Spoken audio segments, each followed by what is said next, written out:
Good morning and welcome back as we finish our reading in the book of Exodus. This morning we're in Exodus chapters 37 through 40.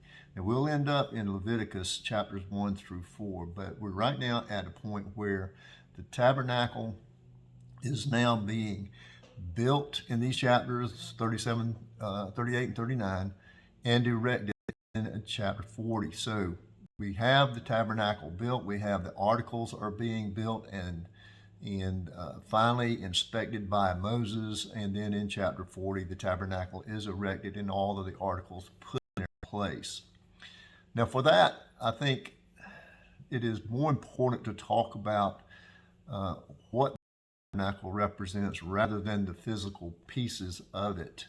So I want to spend time looking at the spiritual aspect of this, and that leads us back to Exodus chapter 25 and verse 40. And God tells Moses, "See that you make them after the pattern for them, which was shown to you on the mountain."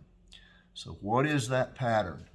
And the best explanation of that pattern is Jesus himself. The tabernacle and the articles in it are made on the pattern of God's plan of redemption, his plan of salvation for us. Is the plan of our association with him and the ability for us then to approach God. So as we look at the parts of this, it's not so much about the tabernacle and the tent that was erected, but what is in it. So with this, let's take a look at the articles that are there. First is the Ark of the Covenant. And the Ark of the Covenant is the wooden box covered in gold. It has the mercy seat on top of it. And in it is the covenant. The covenant is the tablets themselves that were given to Moses. The covenant is the commands of God given on those tablets. So he said, "You will have no other God before me. You will not make any idols. You will not profane my name. And you will keep the Sabbath and make it holy." And then the last 6 commandments are, "And you will live with each other in a respectful way." So these commandments God's given it, but the most important part is, "I will be your God, you will be my people, and you will have no other gods, you will have no idols." So these are the commandments here that are held. These are the words of God in the ark. Now we see Jesus representative of the ark. The ark was made on that plan. Jesus is the ark. The word is in him. And in him is where we find our own salvation. This is where we, in turn, instead of the mercy seat and the presence of God where God would meet man, now Jesus meets us. Jesus is where God meets man. So Jesus is a man and a God. So this becomes representative of how the ark was designed based on Christ himself. So the mercy seat, this was God's grace and mercy that allows us then to approach him. Up until that time, there was a veil in front of the ark. Jesus died on the cross, that veil was ripped. And so at this point, that eliminates the division there. We now have access to God by that veil being ripped. Other aspects of this, the altar of the blood, the altar of the sacrifice. This, of course, represents the blood of atonement.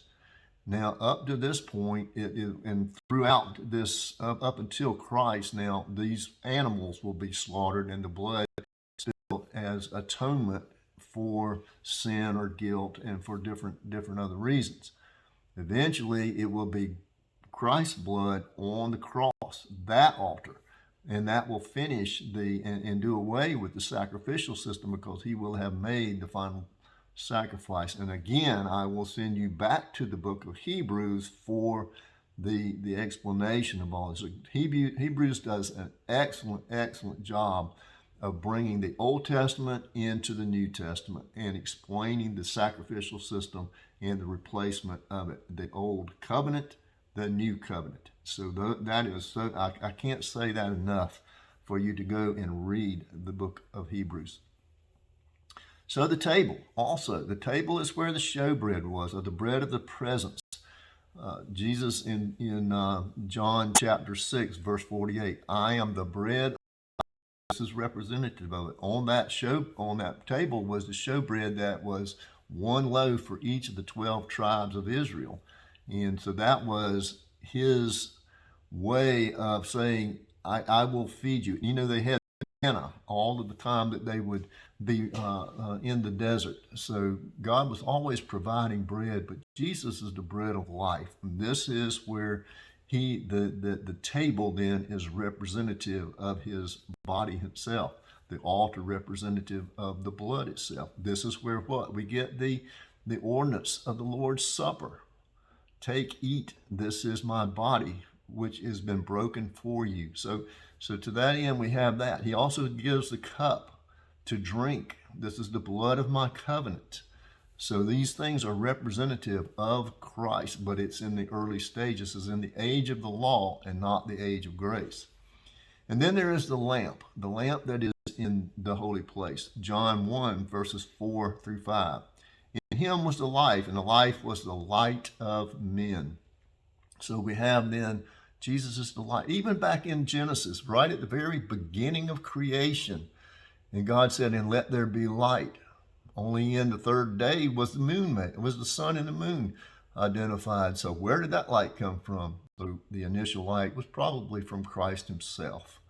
So we see that he is the light. This is the lamp. He is the ark with his word in him. And he said, to keep his words.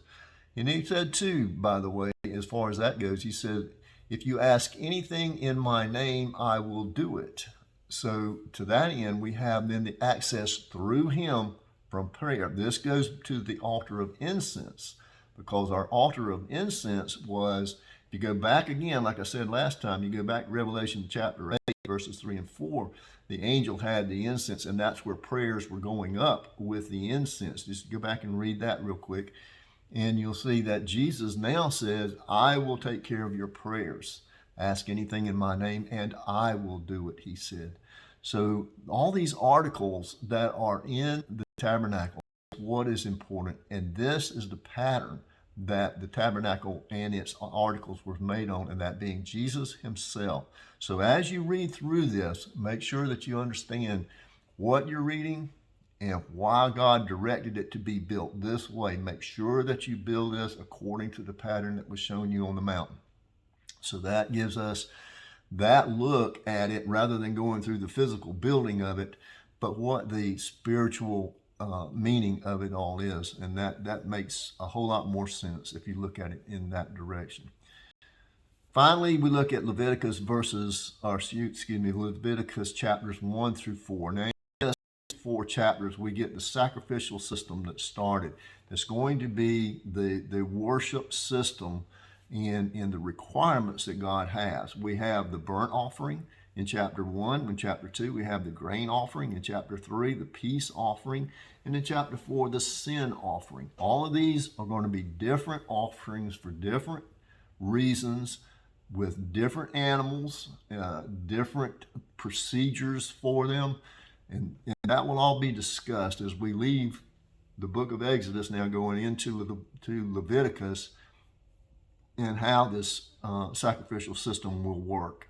So that takes us into that. I hope that you have a understanding of, now looking back really into the entire book of Exodus, just do a short view of what God has done in the book of Exodus as we begin to move into the sacrificial system itself.